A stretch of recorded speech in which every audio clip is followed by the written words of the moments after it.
I don't believe there's an axis of resistance. And I'm actually personally not keen on this language because I think that tensions need to be dampened, not inflamed. I feel that the approach taken by many of these governments, Venezuelan government, the Chinese government, Cuban government, has been very sober. They basically are saying, look, we don't want a conflict.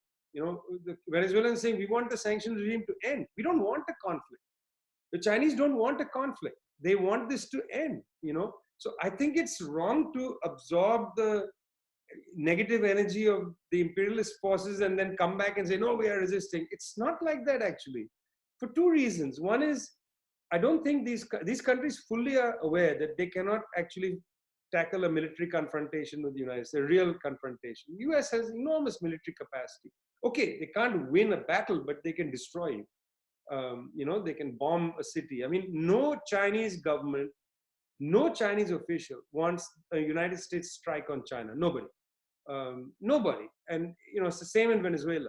Even opposition leaders, Falcon, Capriles, all these people, when the US sent the warships, they all said, send them back. We don't want them. Nobody wants this, by the way. So it's wrong to use that kind of language. I'm not keen on this, even the sort of social media belligerence, we are the axis of resistance. I think this is very wrong for that reason. Second reason it's wrong is it's actually not the future we want to build. We are not trying to build a castle with a moat around it. We want to build humanity. We want to build a globe. We don't want to have 100 years of tension between different parts of the world. This is not a war of the Chinese people against the American people. This is a war between imperialism and the future. And I think if you accept the terms of this sort of axis of resistance thing, then you're accepting the terms of the imperialists. No, we reject this conflict. We want to build the future. And the future is a future of socialism without conflict. And I think that's, to me, that's more important in a way than that these countries don't want any tension now. I think more important is, I don't want to accept their framework. I mean, this last thing I was talking about humanity and the future, I mean, this is heartfelt. I believe it. I'm not just saying it, it's not like a debating thing. This is real. We are trying to build humanity.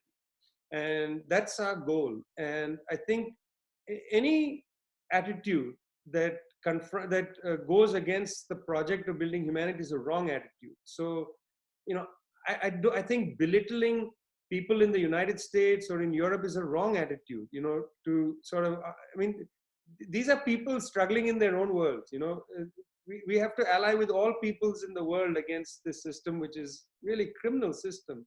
So, I mean, I think that genuine internationalism, genuine compassion, we know that these socialist countries are interested in that, there's a reason why, the reason why China took such immense interest in Italy, such immense interest in Italy, sent supplies and so on, is that when China faced trouble with I think it was the earthquake of Sichuan earthquake, I think, Italian doctors came there, Italian doctors came in, not many, just a few, not sent by the government. I don't know what brought them there, but some Italian government.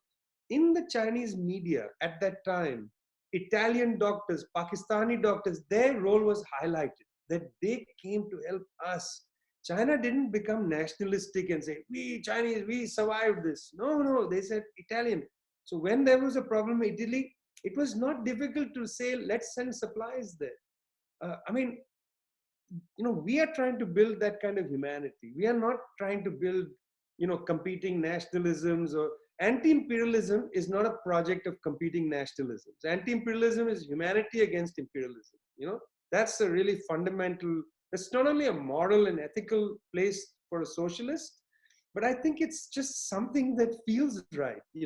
I don't even have to tell myself that. It feels right. I'm not keen on jingoism. Yes, I'm a nationalist of a socialist kind, but not a nationalist in that nasty way.